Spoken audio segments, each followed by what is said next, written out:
Hi, everyone. My name is Carlene, and I moved to Mexico City maybe 2.5 years ago, and I absolutely love it.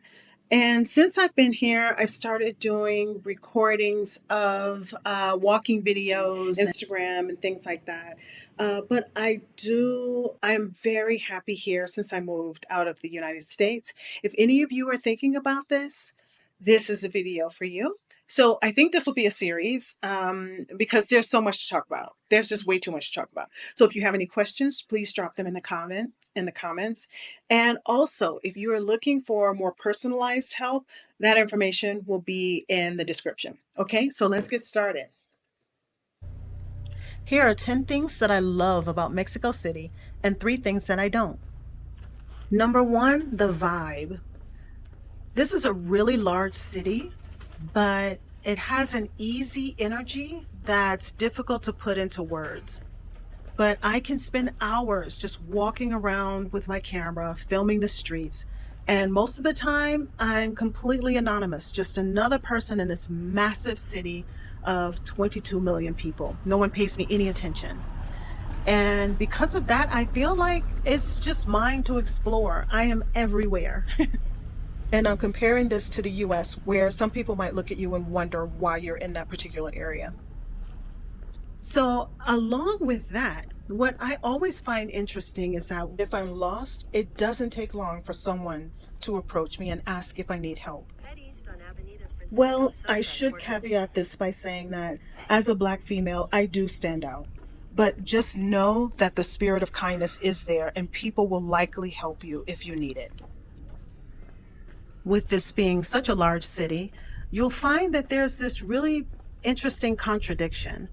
It's energetic and it's really busy, but somehow it's very warm. People make eye contact, they smile, and they say buen provecho to complete strangers who are eating. That means like bon appetit or have a nice meal. There's a real sense of mi casa es su casa. I've been in so many Ubers where the driver is asking me, "Oh, have you been to this place? What about here? Oh, did you try this place? It's really beautiful. Oh, this place has great food." So there's a real sense of pride about the city and the country, and you'll receive lots of suggestions for places to see and to eat. I advise that you explore all of them. But you sense that people want for you to have a great time in their city. People are just generally open and very friendly. By the way, feel free to add any of your experiences to the comments section, even if you disagree with me. Let's make it a conversation. If making friends abroad is a concern of yours, don't worry. There's an extensive international community who are pretty serious about cultural exchange. I've met many curious expats who immerse themselves in the culture and they see themselves as guests and students of the culture. That's the word I'm looking for. Moving to another country and then finding like-minded friends, it's always a concern, but it won't be an issue here. There are many events and functions that there are so many you will not be able to keep up, I promise you. And then once you get connected into like the WhatsApp groups, you will be inundated with like temptation to go to events, dinners, a hiking trip, salsa lessons, bachata lessons, just so many fun things. You will not be disappointed. And this brings me to a point that I feel really strongly about. I don't want to sound like I'm lecturing, but I just want to say for the record, please don't come to a Spanish speaking country and ask everyone around you to speak English. I've seen this a few times and I've had to intervene once, and it's infuriating. But if you're thinking about moving to Mexico City, please just make an effort to learn Spanish. And when you're communicating with the locals, like it doesn't have to be perfect, just give it a try. And people are extremely patient and they will work with you, but you have to give them something to work with. If you just proceed to speak in English and they don't speak English, they may just ignore you. They don't know what you're saying, right? And by the way, until you're up to speed, Google Translate works just fine. Just don't expect for the locals to speak English. Lifestyle is different than the hustle culture in the United States. Here, people actually take the time to enjoy life. So on the weekends, families and friends get together and they come out and enjoy events and the weather. If there's an event, my mind is always blown at how many people attend that event. Like thousands and thousands of people will come out and are outdoors enjoying the weather. Number two, the climate. The weather in Mexico City is to die for. It's almost always sunny, and but there is a rainy season, which is from late May through September. And when it rains, normally you can still plan your day. You can get out in the mornings and run your errands in the morning, and by late afternoon or early evening, it may start to rain. Sometimes it doesn't rain until later in the night. And I honestly even love the rain here. By the way, Mexico City sits at an altitude of over 7,300 feet, or just over 2,200 meters above sea level. That's why the air feels so crisp with basically zero humidity, which I love because I don't like to be hot with a lot of humidity. Oh my God, I can't stand it. With that, people can get altitude sickness, which can range from mild cases to something pretty serious, so keep that in mind. But overall, perfect weather in my opinion. Number three, transportation, walkability, and safety. The transportation infrastructure is pretty comprehensive. The metro or the subway system costs just 5 pesos, and you can practically go anywhere in this huge city. It's pretty extensive with 12 lines that crisscross around the city, and the trains come pretty frequently. So you don't have to bother checking a schedule or anything like that, but it does get very crowded during rush hour. There are also several types of bus lines, including the Metrobus, which has a dedicated bus lane and you're not stuck in traffic. The city has been adding more bike lanes, which is fantastic. And there's like an EcoBC bike sharing program that is super handy. Of course, you can always just take an Uber or a local rideshare company called Didi, and they're pretty affordable. I'm going to do a separate video, I think, on all of the ways that you can easily travel around Mexico City. Now, let's talk about walkability. The city is very walkable, especially in neighborhoods like Roma Norte, Condesa, Coyoacan. They're perfect for walking and people watching. There are beautiful parks, tree-lined streets, really nice pedestrian areas for walking around and really enjoying the city. And I really love how each colonia or neighborhood has its own like vibe. So you walk through one area, you get a particular feel for that neighborhood. You walk a few blocks and see totally different things in another neighborhood. I really love that. Also, when you walk the city, you're able to find those hidden gems, those cute little stores that you wouldn't normally see if you were in a car. That said, some neighborhoods do have cracked sidewalks. Actually, a lot of them have like cracked sidewalks, or the sidewalks are uneven. So be careful of that. I fell, and I'm not kidding, I almost broke my nose one day. Be careful when walking the sidewalks. Make sure you look down and don't trip. Let's see. Okay, let's talk about safety in Mexico City. The city is massive. It is a huge city. So, of course, it has both incredibly safe areas and some spots that you should avoid. You may hear in general that Mexico is dangerous, and that is US propaganda. Most of the neighborhoods that you will wander around will be incredibly safe, especially during daylight hours. I've never felt unsafe walking around, even at night, to be honest. You just have to be smart. You have to be aware of your surroundings. Do what you always do to keep yourself alive, and you'll be fine. If you're from the United States and you're just bopping around the city doing normal touristy things, I can almost guarantee you will feel safer here than you do in the US. 4. Day trips from Mexico City to Pueblos Mágicos. One of the best perks of living in Mexico City is the easy access to Pueblos Mágicos, or magic towns. And these are just cute, charming little towns that are officially recognized for their cultural significance, historical importance, or natural beauty. Within just a few hours by bus or car, you can reach places like Tepoztlan or Taxco. And then if you want to go out a bit further, maybe you would have to overnight at some of these places, but you could get to San Miguel de Allende, Valle de Bravo. It could be a day trip, but Mexico City is completely surrounded by all of these incredible tourist spots and beautiful towns, and they really make you feel like you've transported into another place and time. They're so gorgeous. Mexico City's excellent transportation hubs make these trips hassle free, and they have comfortable buses that depart regularly from various terminals around the city. Or you can find a tour. There are plenty of them available.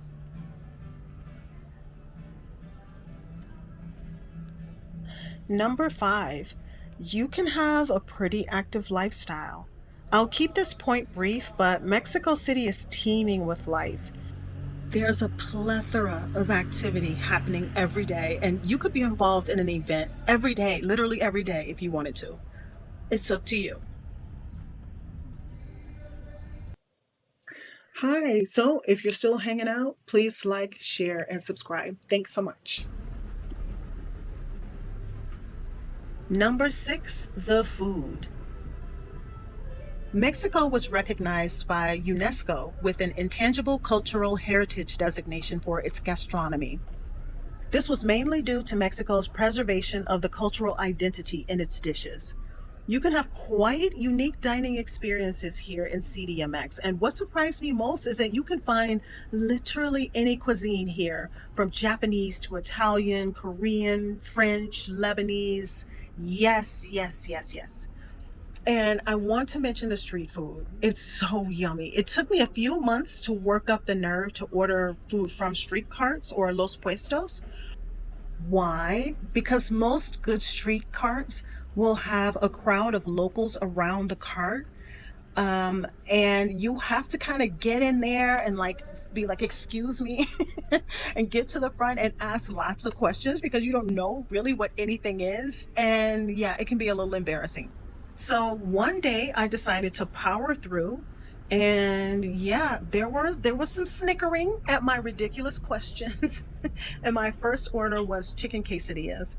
And let me tell you, at that time, I thought it was the best thing I'd ever tasted. I'm so glad I did it. From Los Puestos, you can get things like tacos of any kind. Elotes, which is corn on the cob, is covered in like mayonnaise, cheese, and chili powder. It sounds interesting, but man, it's so good. There's flautas, tortas, chilaquiles, tostadas. All of it's delicious. And then there are the fresh fruits and vegetables. Walking the streets while you are here, when you come for your visit, you will walk past many vendors selling fruit. Do yourself a favor and try it. If you have like mango or watermelon, don't just get the fruit, get all the fixings, right? So they will sprinkle like chili powder on top and chamoy. It's like the sweet red sauce, and then they'll squeeze lime on top. Try all the things. You can thank me later. Mexico's cuisine is very diverse from region to region. In the Yucatan, they have citrus-infused marinades. Veracruz offers Afro-Mexican fusion, and Oaxaca is famous for its rich moles. Every area has its own twist on traditional Mexican food. So no matter where you go, you'll have a taste that's unique to that specific region.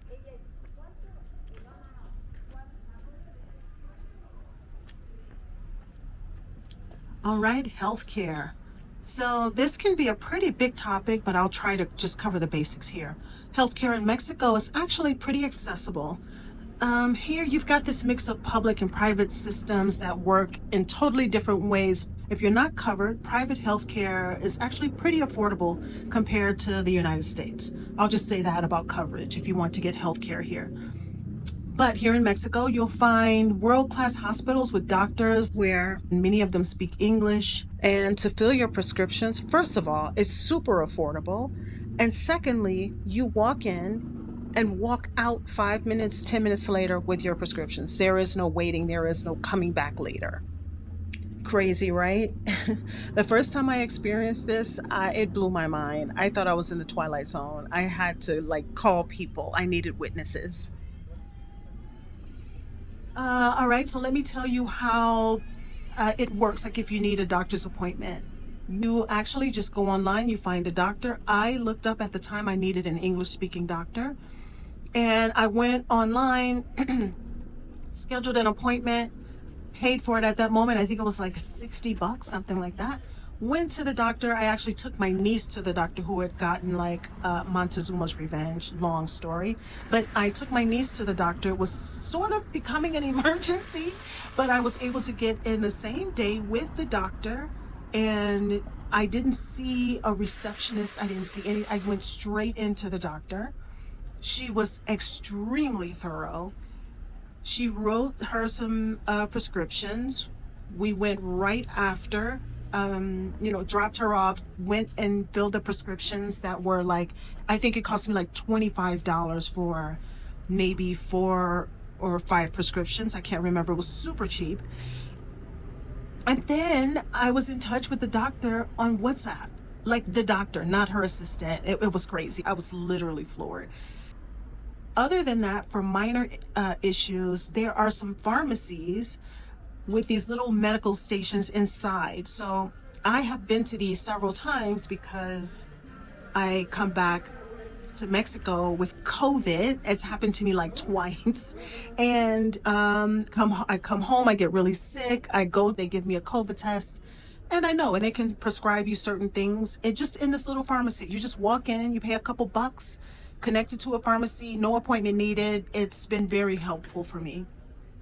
I don't think they're the highest level of doctors, and they could even be interns. I don't know. But it's just for when you need like little things, like you have a cold or you have the flu or you have COVID. Anyway, yeah, when you don't need a doctor's appointment and you just want to stop in and like get medication or something like that. Yeah, but so far, my experience with the healthcare system here has been very favorable. Okay, cost of living. Mexico offers an incredibly affordable lifestyle that can be a game changer for expats and travelers, with most cities and towns providing a much lower cost of living compared to the United States. In many regions, you can live affordably on a lot less than what you'd spend back home. Rent, food, transportation, and daily expenses are significantly more affordable. However, Mexico City stands out as a bit of an exception to this affordability. As the capital and a global metropolis, it's more expensive than other parts of Mexico when it comes to rent, more expensive restaurants, and daily expenses. However, the cost of living in Mexico City can be significantly lower than some of the larger US cities like LA, New York, Chicago, and Atlanta. It's a massive city, so if you move further out from the city center, prices are lower than in the city center. If you want to compare cost of living between two cities, websites like Numbeo offer detailed, up-to-date comparisons, allowing you to see exact price differences for everything from groceries to housing. Keep in mind that all areas of Mexico that foreigners are flocking to are becoming more expensive.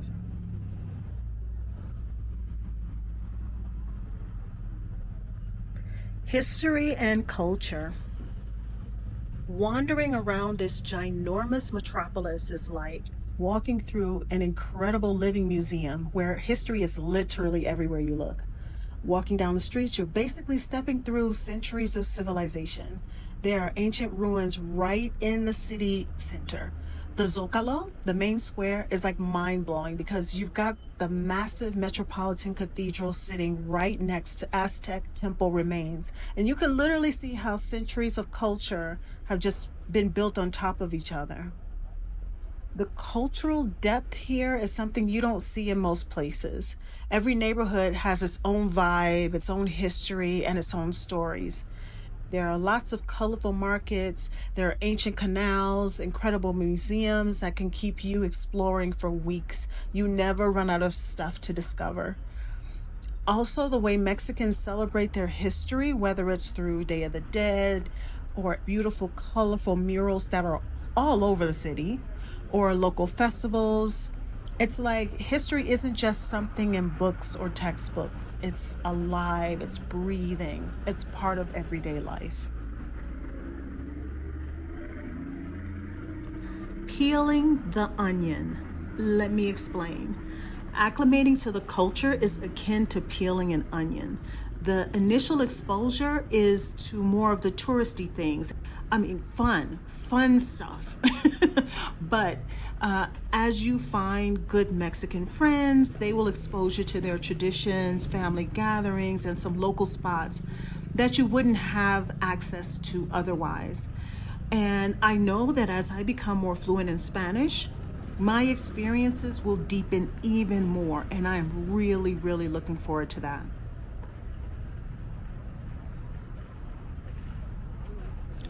And now, three things about Mexico City that I can live without. Number one, logistics. Sending and receiving packages can be a challenge to say the least. I receive packages from businesses just fine, but never personal packages, at least not yet.